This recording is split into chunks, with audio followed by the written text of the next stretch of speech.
BJP করস? Sir 3 তারিখের আগে করছি স্যার। স্যার আমরা ওই সময় করছি স্যার যখন সিপিএমের ভয়ে ঘর থেকে বাইরে যেত না স্যার। স্যার আমরা ওই সময় করছি যখন সিপিএমের ভয়ে কেউ বিজেপি পতাকাটা ধরছে না স্যার, ধরতে ভয় পাইতো স্যার। কিন্তু স্যার দুঃখের বিষয় স্যার, আবার সাইরা দিছি কিরে জানেন স্যার, ওই 2018-র 3 তারিখের আগে যারা করছে স্যার তারার দাম নাই স্যার, তারার ভাত নাই। ভাত কার আছে স্যার জানেন? যারা 3 তারিখের আগে লাড়ি লইয়া ইট লইয়া পাত্তর লইয়া বিজেপি করার কারণে মারধর করতো স্যার, ওই সিপিএমের দালালরা স্যার।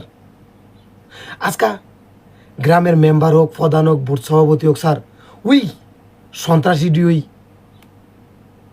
ফদ লয়ে বসেছে স্যার। যারা মারধর খাইয়া স্যার 2018 সালে সরকারটা পরিবর্তন করছে স্যার, তারা বাদ নাই স্যার, তারা কোনো ইজ্জত নাই স্যার। আমরা ওই সময় স্যার করছি স্যার বিজেপিটা স্যার, যখন সিপিএমের ভয়ে কি ঘর থেকে বেরোছে না স্যার। স্যার আমরা জানতাম যদি 18 সরকারটা পরিবর্তন না হইতো স্যার, বাড়িঘর কিচ্ছু থাকলো না, বাড়িঘর সবটি ভেঙে নিলে স্যার সিপিএমের সন্ত্রাসীরা। আমরা ওই সময় করছি স্যার।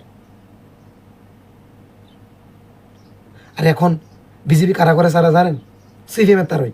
এখন আর বিজেপি পার্টি নাই স্যার, এখন বিজেপি পার্টিটা সিপিএম পার্টি হয়ে গেছে স্যার।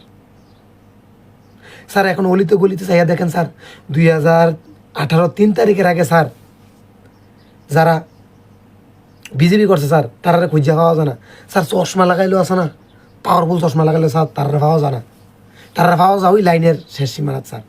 আর যারা ওই তারারে মারধর করতো স্যার সিপিএমের তারা আর কি, যারা 3 তারিখের আগে মারধর করতো হুমকি দিত স্যার, এখন সবচেয়ে আরও স্যার তারা 3 তারিখে আগে তারা স্যার কোনো দামে নাই স্যার। কী করলাম স্যার, ওই দুঃখে পার্টিটা ছেড়ে দিই স্যার, বুঝছেন স্যার, দাম নাই। যারা কট্টর সিপিএম আসলো স্যার তারা এখন কট্টর বিজেপি, কট্টর নেতা স্যার। আর যারা কট্টর সিপিএম বিরোধী আসলো স্যার তারা এখন ভাত নাই স্যার, ওখন নতুন করে তারা কই বিরোধী, ওই কারণে যা ছেড়ে দিছি।